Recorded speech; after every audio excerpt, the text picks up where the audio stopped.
think that we just did a great job of being the first ones to throw a punch. He has been a first-quarter machine tonight. Karl-Anthony Towns showing no ill effect to that knee.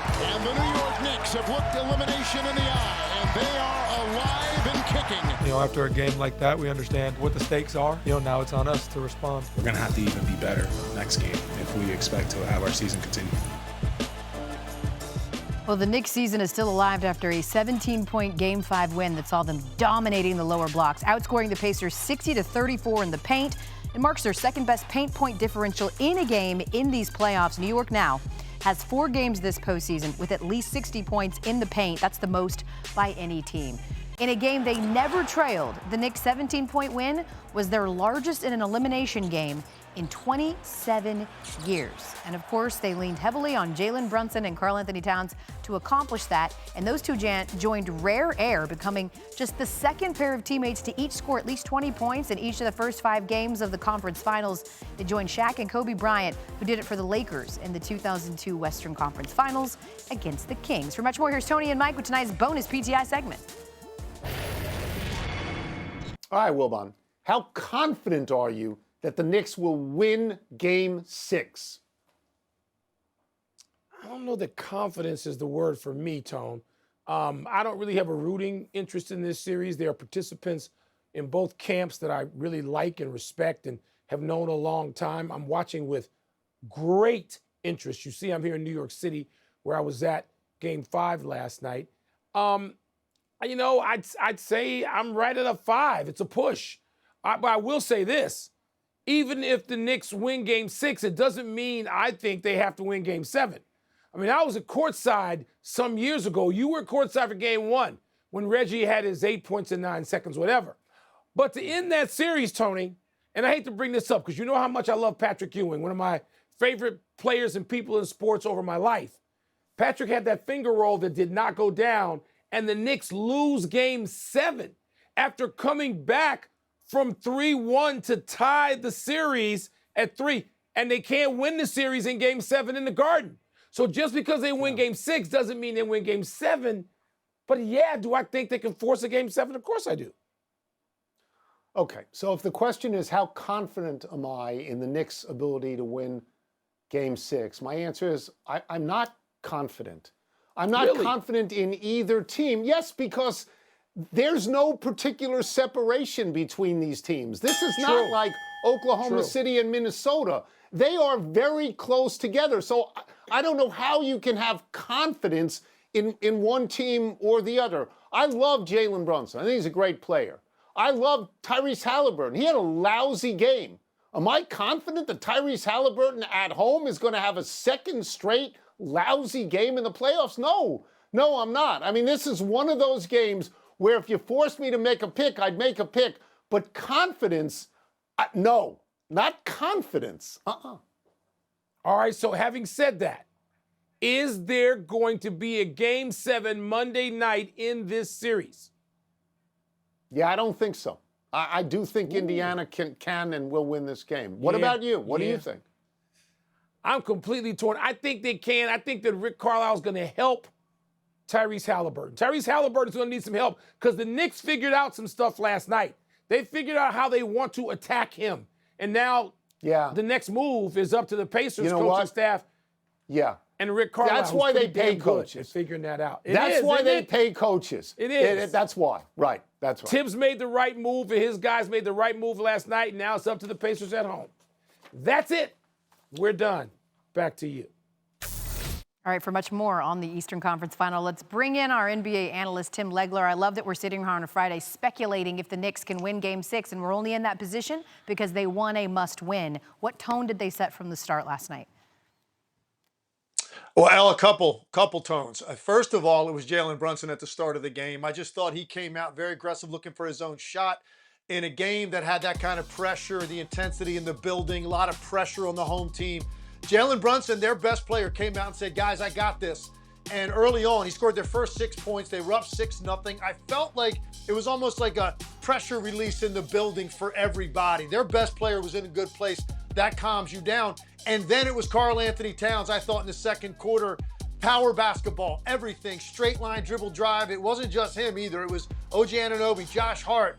Everybody that got their hands on the ball, put their head down, went straight to the rim. 60 points in the paint on the night. I thought their best defense was an effective offense by playing power basketball, forcing Indiana to guard them in the lane, made it much harder for them to run. So I just thought their two best players had great nights, and the Knicks played to their advantage, which is size and strength.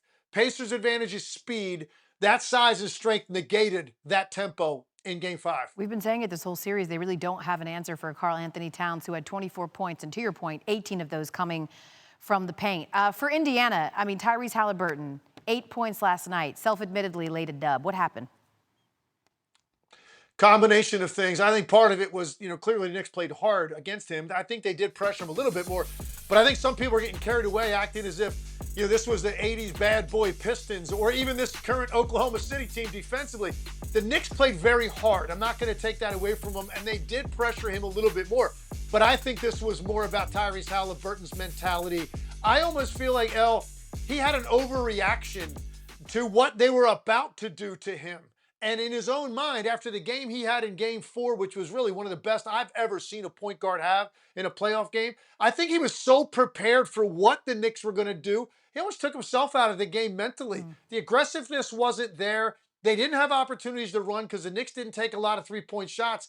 You add it all up, and Tyrese Haliburton was a non-factor, which is really shocking when you look at the way he played in Game 4. He knows he has to have a big bounce-back game. He has to be great in Game 6 to win this on their home court. Yeah, and unfortunately for Haliburton, they didn't get really any help from anyone in their starting lineup. 37 points, 33% shooting combined from their starting five.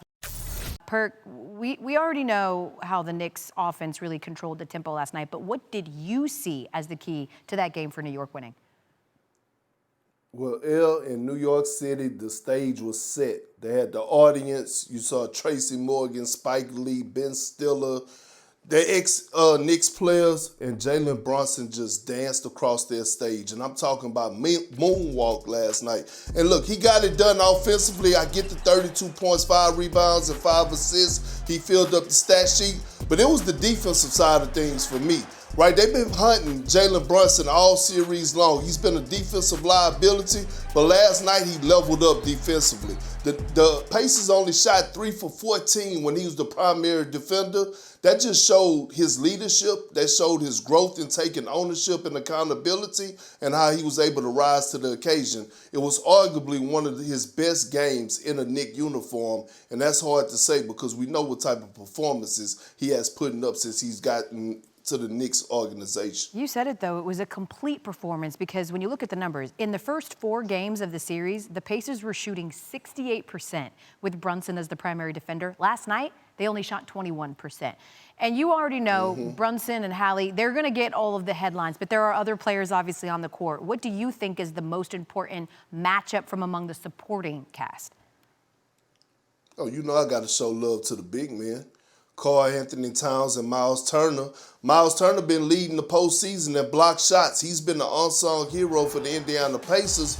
But in this series, whoever wins the battle between those two, that's the team that wins the game. And Karl Anthony Towns had it his way in Game 5. 24 points, 13 rebounds, and he had 20 field goal attempts. Only 4 of those attempts were 3-point shots. He was imposing his will, playing daddy ball on that low block, getting to the paint, was unstoppable, and he dominated Miles Turner, who only had and finished the game with 5 points in 24 minutes. So look out for that matchup. I believe it's the X factor. It's the most important matchup, especially going into Game 6. How Miles Turner will respond, or if he will respond, can he slow Cat down? I love the analysis. I was waiting on a Perkism, something like, he would like a cat to a curtain. He would tear him up.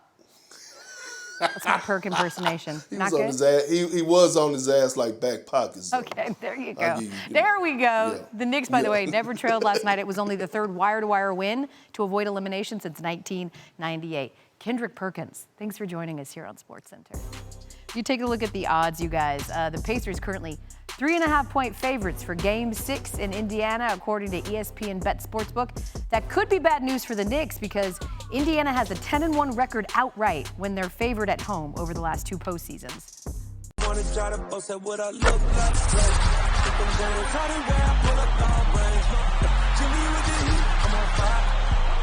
NBA